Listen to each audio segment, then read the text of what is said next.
I'm Robert Williams from MetalRules.com, and joining me tonight in Austin, Texas is Wolf Hoffman of Germany's legendary heavy metal masters ACCEPT. How you doing tonight, Wolf? Just fabulous. How are you guys doing? Doing great to be thanks. Here in Austin, Texas. So this current Teutonic Terror tour is a great package for fans of German metal or fans of metal period. I know Mila from Creator has stated in the press that ACCEPT were one of his early influences.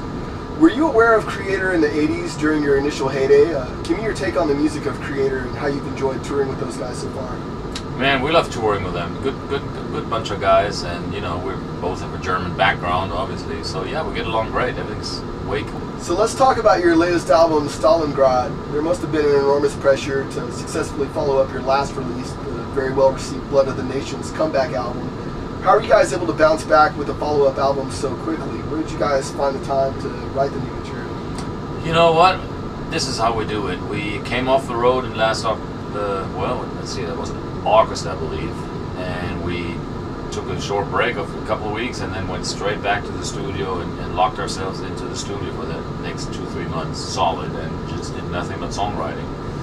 We never really have a bunch of songs that we already have written. We usually write everything fresh when it's time to get a new album together, basically, you know. So we never write on the road either. So it's tough, but that's the only way we know how to do it.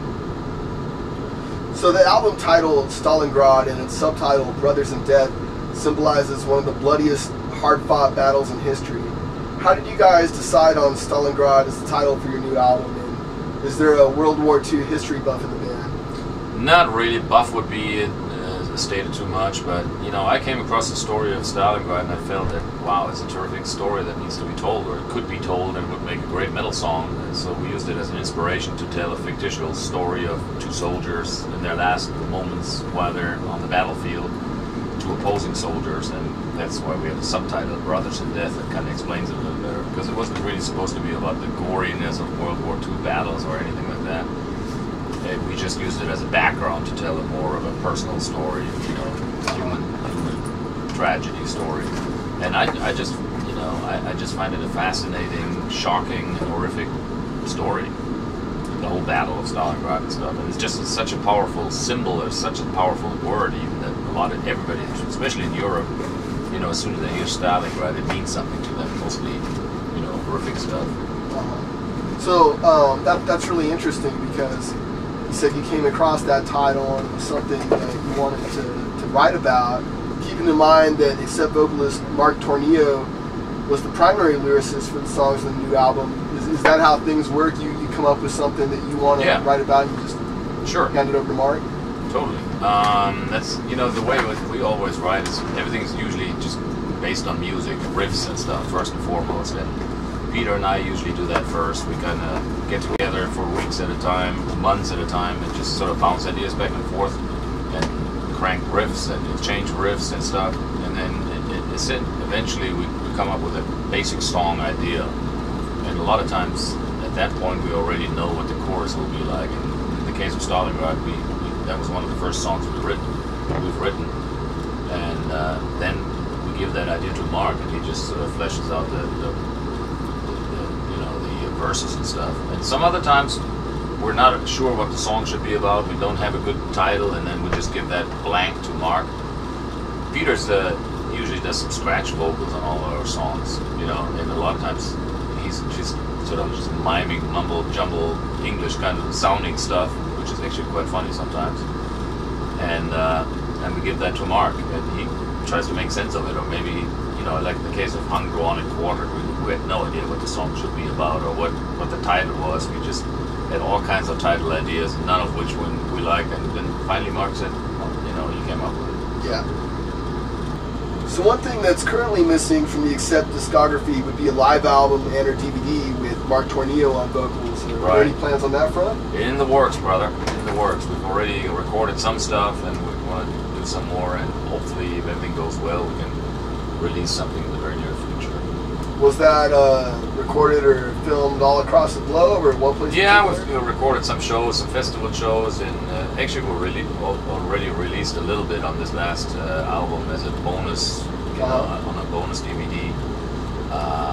Yeah, so we've got some material in the can, but we definitely want to, record some special shows and we have enough, if we feel like we have enough material, we'll make it into a live DVD, definitely. So it was announced that an Accept wine called Wolf's Blue would be produced in Napa Valley and aged in oak barrels to create a wine you can enjoy with your meals, and marketed it as great wine meets great metal. Give me your thoughts on Wolf's Blue. Do you prefer wine over beer? Absolutely. Well, I like it both, but I've always been a wine fan and stuff, you know. And it's, you know, it just, the whole idea was born about, I guess, a year ago or 2 years ago. And it took a little while to establish. And I thought, yeah, it's actually really good stuff. I think you would like it. It's not some cheap rock and roll wine that we just slapped a fancy label on. This is actually some high quality stuff. How does it feel to have a wine named after you? Awesome. What do you think? Kick ass, man. So, what would be your favorite hard liquor or drink of choice?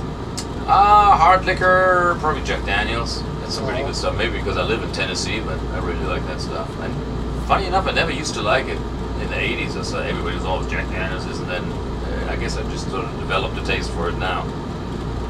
So, have you ever seen the movie Beer Fest? I have not. All right. Well, basically, it's about a group of Americans that go over to Germany. To the Oktoberfest, probably. Probably, yes. The same situation like in the Oktoberfest, and they're drinking against the Germans. Oh boy. So theoretically they're doomed to lose. Let's say Accept was taking on Pantera, because we got to represent Texas here. Who do you think would win? Germans always. Actually, it probably depends on the stuff. I mean, it was we grew up drinking all kinds of nasty stuff as you know, kids in Germany, beer, and especially that schnapps stuff.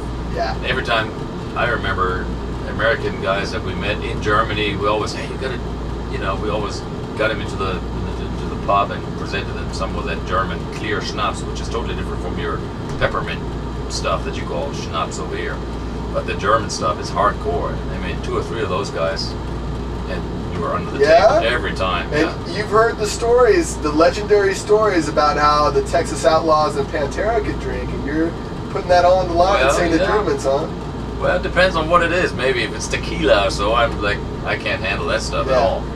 But, you know, if it's beer or schnapps, yeah, probably the Germans would win. So I was wondering if you guys have had any contact with former Accept guitarist York Fischer or former vocalist David Reese. You got any idea what those guys are up to? No idea. David Reese is still running around somewhere. I kind of hear his name once in a while, but York Fischer, we lost contact years and years ago, and I know he's not in the music scene anymore, so he's not doing anything. No idea. Might be in the witness protection program somewhere. I have no idea. Crazy. You'd think he'd reach out to you and give his thoughts on the new material. No contact whatsoever, and apparently he doesn't want any contact, so whatever.